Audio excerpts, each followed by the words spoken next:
बिस्मिल्लाहिर्रहमानिर्रहीम।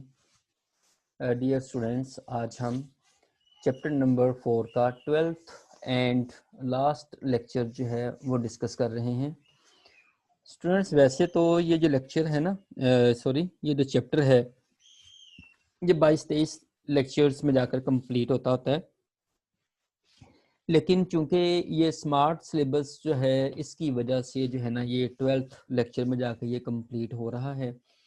इनका काफ़ी सारा सिलेबस है ना इसमें आपका जो फ़िलहाल जो है ना उसको माइनस किया गया है। आज का जो बेटे लेक्चर है ना ये अंडरस्टैंडिंग के पॉइंट ऑफ व्यू से बहुत ज़्यादा इम्पोर्टेंट है। इसमें हमने बहुत ज़बरदस्त किस्म के कॉन्सेप्ट है ना वो डिस्कस करने हैं, तो ज़रा तवज्जो के साथ सुनिएगा। सबसे पहला कॉन्सेप्ट बेटे हमने डिस्कस करना है जॉइंट इक्वेशन का। ये जॉइंट इक्वेशन क्या होती है? सपोज कीजिए we have two straight lines represented by, suppose कीजिए कि आपके पास टू लाइंस की इक्वेशंस हैं। एक लाइन है a1x plus b1y plus c1 equal to 0। एक दूसरी लाइन है जिसकी इक्वेशन है a2x plus b2y plus c2 equal to 0। आपको मालूम है कि जो लीनियर इक्वेशन होती है ये एक लाइन की इक्वेशन होती है, तो ये भी एक लीनियर इक्वेशन है। x और y की पावर्स इसकी 1 है, इस इक्वेशन की डिग्री जो है वो 1 है।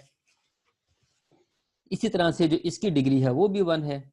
तो दोनों क्या हैं? लीनियर इक्वेशंस हैं और दोनों लाइंस की ही इक्वेशंस हैं।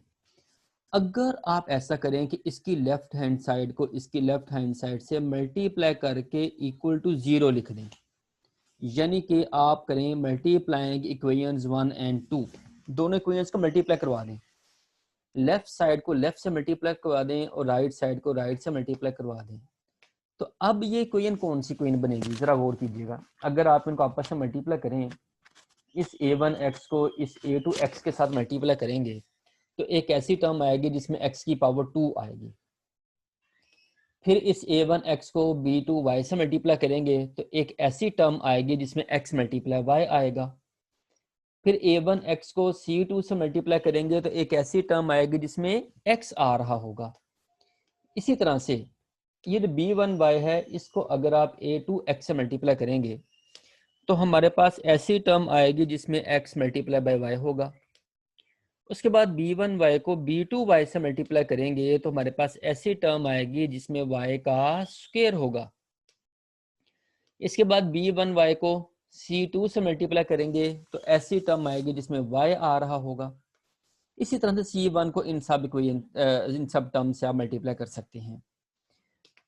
जब आप मल्टीप्लाई करेंगे ना तो आपके पास इस तरह की इक्वेशन बनेगी, एक जिसमें x की पावर 2 आ रहा होगा, एक टर्म जिसमें x की पावर x मल्टीप्लाई y आ रहा होगा, एक इस तरह की टर्म होगी जिसमें y स्क्वायर आ रहा होगा, एक इस तरह की टर्म होगी जिसमें x आएगा, एक इस तरह की टर्म होगी जिसमें y आएगा। तो ये बेटे आपके पास बन जाएगी एक सेकेंड डिग्री इक्वेशन। ये जो कोफिशिएंट साथ आएंगे ना, जैसे अगर आप a1x को a2x से मल्टीप्लाई करेंगे तो a1 a2 आएगा ना, उसको हमने ए का नाम दे दिया। कॉन्स्टेंट्स हमने नए नाम दे दिए हैं। हम बस वेरिएबल्स के ऊपर जो है ना वो बात कर रहे हैं कि वेरिएबल्स इस तरह की आएंगी, इस तरह की एक सेकंड डिग्री इक्वेशन हमारे पास बनेगी। ये वाली इक्वेशन जो इस तरह की बनती है ये क्या कहलाती है? Is called joint equation of pair of lines 1 and 2। ये जो पेयर आपके पास बना था टू लाइंस का, लाइन 1 और लाइन 2 का, ये जो पेयर बना था, इस पेयर ऑफ लाइंस की ये क्या बन जाती है? इक्वेशन 3 कह लें, या मल्टीप्लाई करके जो रिजल्ट आएगा इक्वेशन 4 कह लें। ये क्या कहलाती है? ये इन दोनों लाइंस की जॉइंट इक्वेशन कहलाती है। ठीक है जी। और ये एक सेकंड डिग्री इक्वेशन बन जाती है जब जॉइंट इक्वेशन होती है। Where a is not equal to 0 represents equations of pair of straight lines if 4 can be resolved into two linear factors। वही कह रहा है कि अगर हमारे पास इस तरह की कोई भी इक्वेशन अब आएगी ना जो सेकंड डिग्री इक्वेशन होगी, हम उसको कहेंगे कि ये पेयर ऑफ स्ट्रेट लाइंस की जॉइंट इक्वेशन है। लेकिन इस केस में कहेंगे कि अगर उसके फैक्टर बन सकते होंगे, it can be resolve into two linear factors. आज के बाद कोई भी सेकंड डिग्री इक्वेशन हमारे पास आएगी और उसके फैक्टर्स बन सकते होंगे तो हम कहेंगे कि ये इक्वेशन किसकी जॉइंट इक्वेशन है? ये एक पेयर ऑफ स्ट्रेट लाइंस की जॉइंट इक्वेशन है। अच्छा, ये तो बेटे बात हो गई इन जनरल जॉइंट इक्वेशन की।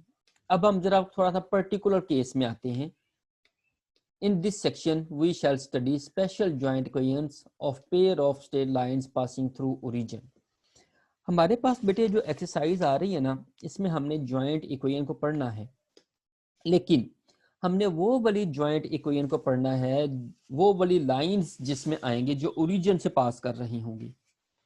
बेटे आपको मालूम है जो लाइन ओरिजिन से पास कर रही हो उसकी इक्वेशन क्या होती है? y = mx प्लस c इसके साथ नहीं आता। वो जो आपने स्लोप इंटरसेप्ट फॉर्म पढ़ी थी ना, क्योंकि जब लाइन जो है वो ओरिजिन से पास करती है तो उसका c क्या हो जाता है? फिर c उसका 0 हो जाता है। तो y = m1x आपके पास एक लाइन है, y = m2x आपके पास 2 लाइन्स हैं, और दोनों कैसी हैं? Passing through origin. Passing through origin का मतलब है कि इन दोनों लाइंस का जो पॉइंट ऑफ इंटरसेक्शन है वो कौन सा है? वो ओरिजिन है। अब बेटे आप इसको लेफ्ट साइड पे लेके आए, y - m1x करें, इसको भी लेफ्ट साइड पे लेके आए, y - m2x करें, और इन दोनों को आपस में मल्टीप्लाई करवा दें। अगर आप y को इन दोनों से मल्टीप्लाई करते हैं, फिर m1x को इन दोनों से मल्टीप्लाई करते हैं, तो ये आपके पास इस तरह की क्वीन बनेगी y² - m1 + m2xy plus m1 m2x = 0।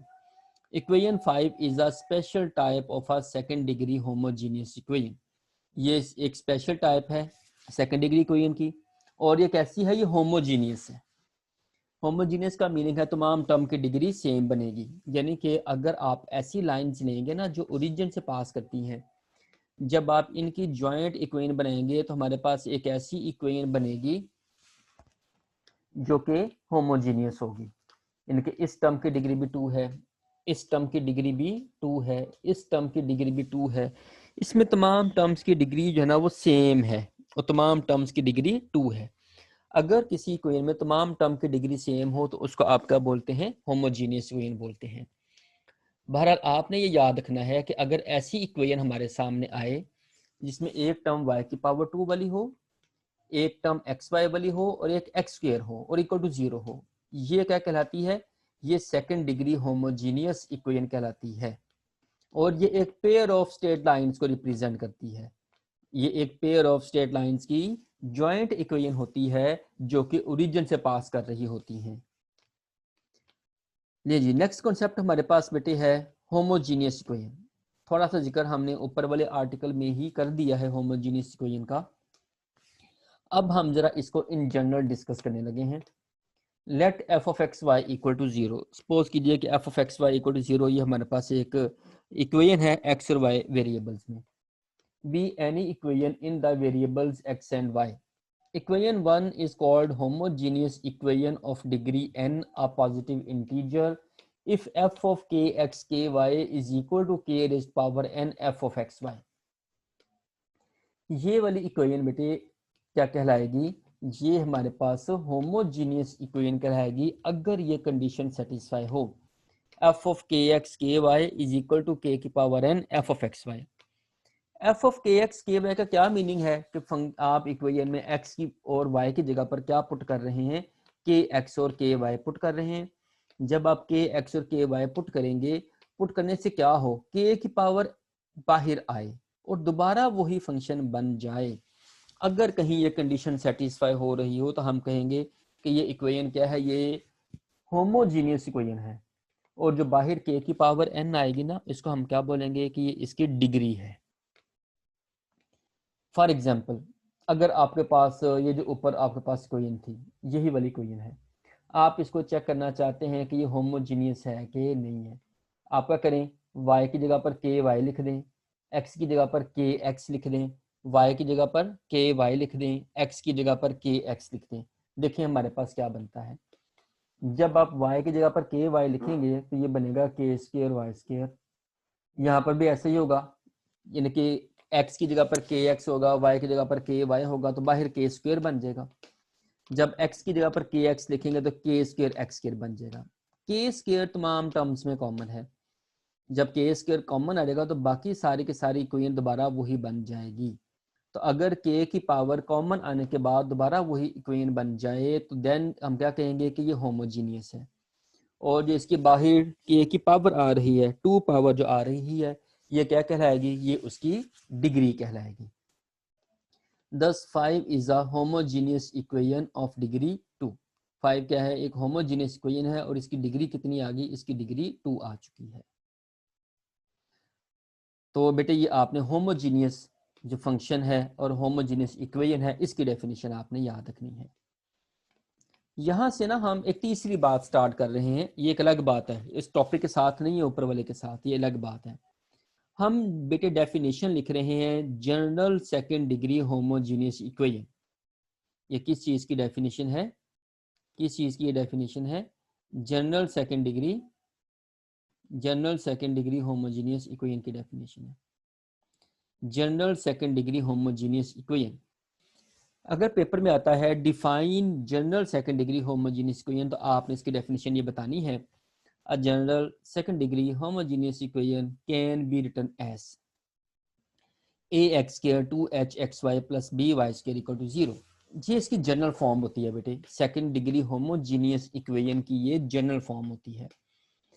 x² का कोफिशिएंट हम इसमें a लिखते हैं, y² का कोफिशिएंट इसमें हम b लिखते हैं, और जो xy का कोफिशिएंट है वो इसमें हम 2h लिखते हैं। जैसे आपने लाइन की इक्वेशन पढ़ी थी ना जनरल फॉर्म में, ax plus by plus c equal to 0, वो लाइन की इक्वेशन की जनरल फॉर्म थी। इसी तरह से जो सेकंड डिग्री होमोजीनियस इक्वेशन होती है, ये उसकी जनरल फॉर्म है। a h और b कांस्टेंट्स हैं, लेकिन यहाँ पर साथ कंडीशन है कि a h b are not simultaneously zero. a h और b में से कोई एक जीरो हो सकता है, कोई दो भी जीरो हो सकते हैं, लेकिन तीनों जीरो नहीं हो सकते, क्योंकि अगर तीनों जीरो हो गए तो ये सेकंड डिग्री इक्वेशन नहीं रहेगी। तो ये बेटे आपने डेफिनेशन याद रखनी है general second degree homogeneous equation की।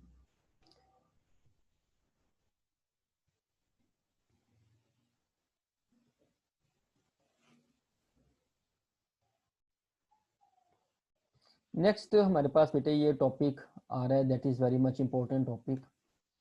जरा इसको देखिए, थ्योरम हमारे पास क्या है। थ्योरम का जो प्रूफ है वो तो बेटे पेपर में नहीं आएगा आपको, इसके चांस बहुत कम हैं। आपने इसके जो रिजल्ट्स हैं उनको आपने देखना है। एक्चुअली ये जो रिजल्ट्स हैं they are very much important. Every homogeneous second degree equation ax² 2hxy plus by² equal to 0 represents a pair of lines through the origin। ये हमारे पास टॉपिक है जी, कोई भी हमारे पास इस तरह की सेकंड डिग्री होमोजीनियस इक्वेशन आए, वो किसको रिप्रेजेंट करती है, वो एक पेयर ऑफ लाइंस को रिप्रेजेंट करती है। और कैसी पेयर ऑफ लाइन होती है, पासिस थ्रू ओरिजिन, जो कि ओरिजिन से पास कर रही होती हैं। इसके बाद इसके ऊपर कंडीशंस होती हैं। Lines are real and distinct, line real में हो सकती हैं और अलग अलग हो सकती हैं, लेकिन उसके लिए कंडीशन है। लाइन्स रियल और डिस्टिंक्ट कब होंगी, अगर h² is greater than ab होगा। लाइन्स कॉन्सिडेंट कब होंगी, यानी कि एक लाइन दूसरी लाइन के ऊपर आ जाए, यानी कि लाइन्स कॉन्सिडेंट हो जाए। लाइन्स कॉन्सिडेंट तब होंगी अगर h² इक्वल टू ab आ जाए। Number 3 is the lines are imaginary, lines imaginary तब होंगी अगर h² is less than ab हो। Students these conditions are very much important for MCQ point of view. आपने इसको याद रखना है कि रियल और डिस्टिंक्ट के लिए क्या कंडीशन होती है, रियल और कॉन्सिडेंट के लिए क्या कंडीशन होती है, और इमेजिनरी के लिए क्या कंडीशन होती है। आप चाहें तो इसका प्रूफ आप देख सकते हैं। देखिए ये हमारे पास ये क्वेश्चन थे ना, ax² 2hxy plus by² equal to 0। इसका बेटे हम प्रूफ कर सकते हैं इस तरीके से कि आप ना इक्वेशन 1 को b से मल्टीप्लाई करा दें और टर्म्स को रीअरेंज करें। जब बेटे इसको b से मल्टीप्लाई कराएंगे ना, तो x² के साथ a तो पहले है, साथ b भी आ जाएगा, ये वाली टर्म बाद में लिखी है हमने। जब इसको b से मल्टीप्लाई करेंगे तो बनेगा 2hbxy, ये वाली टर्म है। जब इसको b से मल्टीप्लाई करेंगे तो बनेगा b² y², और रीअरेंज किया। अब हम ना इसका स्क्वायर कंप्लीट करना चाहते हैं, स्क्वायर कंप्लीट करने के लिए आपने एच स्क्वायर एक्स स्क्वायर इसमें अपने पास से प्लस भी कर दिया और माइनस भी कर दिया। जब बेटे प्लस माइनस किया ना तो ये फर्स्ट थ्री टर्म्स जो है ना ये मिलके B Y plus H X का स्क्वायर बन जाएंगी। और इन दोनों में से अगर आप माइनस भी कॉमन लेते हैं और एक्स स्क्वायर भी कॉमन लेते हैं तो एच स्क्वायर माइनस ए भी बन जाएगा। ठीक है, अब अगर आप H square minus A B इसके ऊपर स्क्वायर रूट भी लगा दें और इसके ऊपर स्क्वायर भी लगा दें, जब इसके ऊपर स्क्वायर रूट लगा के स्क्वायर लगाएंगे ना तो ये A square minus B square वाली शेप बन जाएगी। जब आप इस पे A square minus B square का फॉर्मूला लगाएंगे तो B Y plus H X ये आपका ए है। ठीक है, और एक्स और H square minus A B का स्क्वायर रूट ये पूरा आपके पास बी है, ये दरमियान में प्लस आ गया, यानी कि ये ए प्लस बी वाली टर्म आपने लिखी। अब आप ए माइनस बी वाली टर्म लिखेंगे, ये B Y plus H X ये आपके पास ए है, एक्स और H square minus A B square root ये आपके पास बी है, ये आपके पास ए माइनस बी वाली टर्म आ गई। तो A plus B into A minus B equal to 0, इसके आपने फैक्टर्स बना दिए।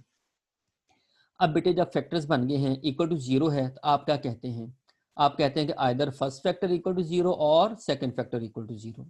जब आप इनको 0 के इक्वल रखेंगे ना, जरा गौर कीजिए, ये एक लीनियर इक्वेशन बन चुकी है। ये पूरे का पूरा तो कांस्टेंट है ना, H plus H square minus A B square root, ये पूरा कांस्टेंट है। इसी तरह से ये भी यहाँ पे पूरे का पूरा कांस्टेंट है। तो ये लीनियर इक्वेशन है, ये भी लीनियर इक्वेशन है। और आपको मालूम है कि जो लीनियर इक्वेशन है किसको रिप्रेजेंट करती है, वो तो एक लाइन की इक्वेशन होती है। तो दो लाइंस आपके पास आ गई, तो प्रूव हो गया कि ये होमोजीनियस सेकंड डिग्री इक्वेशन थी, वो किसको रिप्रेजेंट करती है, पेयर ऑफ स्ट्रेट लाइंस को रिप्रेजेंट करती है जो ओरिजिन से पास करती हैं। क्योंकि इसमें कांस्टेंट टर्म अलग से नहीं है इसलिए ये ओरिजिन से पास करती है लाइन जो है। अब क्लियरली अगर ये जो H square minus A B है, अगर एच स्क्वायर ए बी से बड़ा होगा तो H square minus A B का जो स्क्वायर रूट है ना वो एक रियल नंबर आएगा, क्योंकि स्क्वायर रूट के अंदर जब पॉजिटिव वैल्यू होती है ना, पॉजिटिव वैल्यू, तो रियल आंसर आता है। तो अगर H square greater than A B होगा तो टू अलग अलग लाइंस होंगी और वो रियल भी होंगी। और अगर H square minus A B 0 के इक्वल आ जाए तो यहाँ पर भी 0 आ जाएगा, यहाँ पर भी 0 आ जाएगा, दोनों लाइन सेम बन जाएंगी। यानी कि अगर H square minus A B equal to 0 हो, या इसको आप यूं भी कह सकते हैं H square equal to A B हो, तो लाइंस कैसी हैं, रियल तो हैं लेकिन कॉन्सिडेंट हैं, एक दूसरे के ऊपर लाई करती हैं, यानी कि एक ही लाइन है।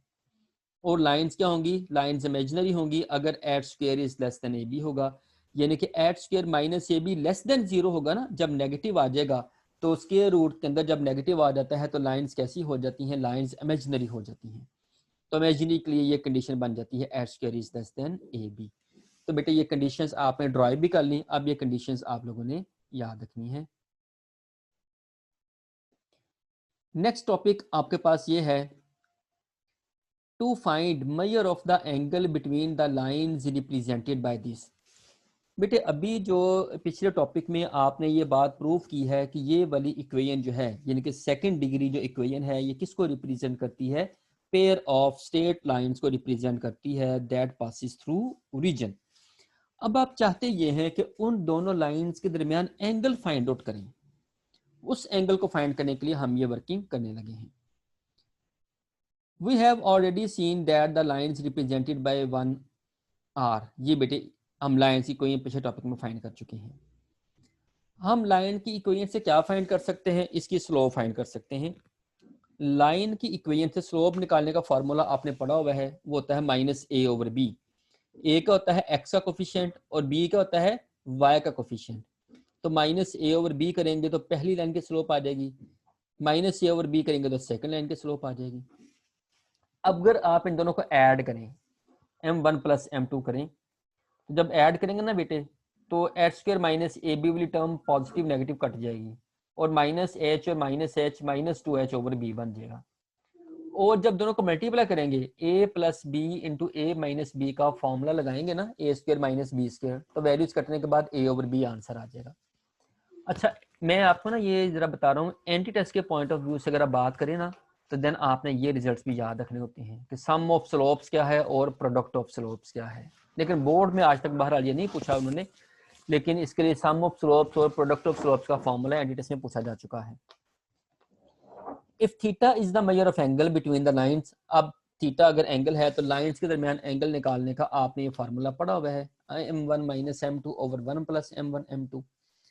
अब m1 माइनस m2 को आप m1 प्लस m2 और m1 मल्टीप्लाई m2 यानी कि सम ऑफ स्लोप्स और प्रोडक्ट ऑफ स्लोप्स की फॉर्म में कन्वर्ट कर दें, तो ये आप फार्मूला इसके लिए यूज करेंगे कि a माइनस बी क्या होता है, a plus B square minus 4ab का स्क्वायर रूट। ये फार्मूला आपने पढ़ा हुआ है, ये फार्मूला आपने इसके ऊपर लगा दिया। अब m1 प्लस m2 की जगह पर m1 प्लस m2 की वैल्यू, m1 मल्टीप्लाई m2 की जगह पर m1 मल्टीप्लाई m2 की वैल्यू ऊपर नीचे पुट करके एलसीएम लेके सिंपलीफाई किया, तो ये आपके पास बन गया फार्मूला किसका, एंगल निकालने का।